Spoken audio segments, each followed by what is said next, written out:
Lucas. Hey, Jesselyn, how's it going? It's going well. How are you? Oh, good.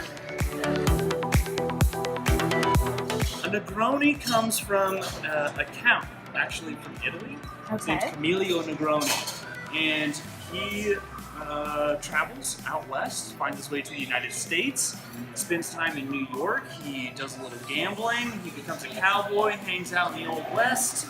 Eventually finds his way back to Italy. Whenever he goes to his bar, his local bar there, he has them mix up a little sweet vermouth, a little Campari, both originating out of Italy, and then gin.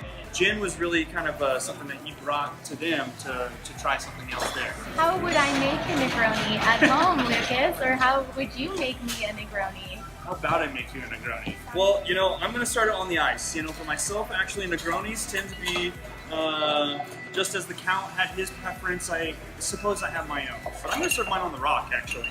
Just one nice big ice cube. First and foremost, we need to add a little gin. I really like Ben Ham's. Kind of a cool company.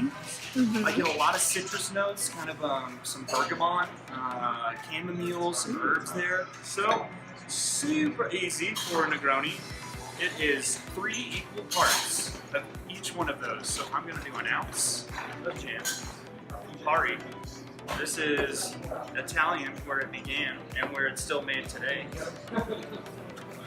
It's a really bitter liqueur. This cocktail is really about a balance between bitter and sweetness. For myself, for such a nice gin, I think you should be using Carpano Antico. A lot of people don't give enough credit to vermouth, but actually can make or break a cocktail if you ask me. So yeah, 1 ounce of each one of those ingredients. Easy as that. And I'm just gonna put a little ice in here. So you're just going to want to stir this until you begin to see that ice start to break down, and you'll see the cocktail itself begin to dilute. So it's around probably like 40 revolutions, that being 1 revolution, give or take. Finally, I will put my little strainer on here. I pour it right over this rock, get a little bit of extra dilution right there. If you're serving this up, you might actually change your garnishes, but since I got this on the rock, I'm going to be throwing just 1 full orange half wheel in there. You can even put the peel over the top, just for a little aromaticy.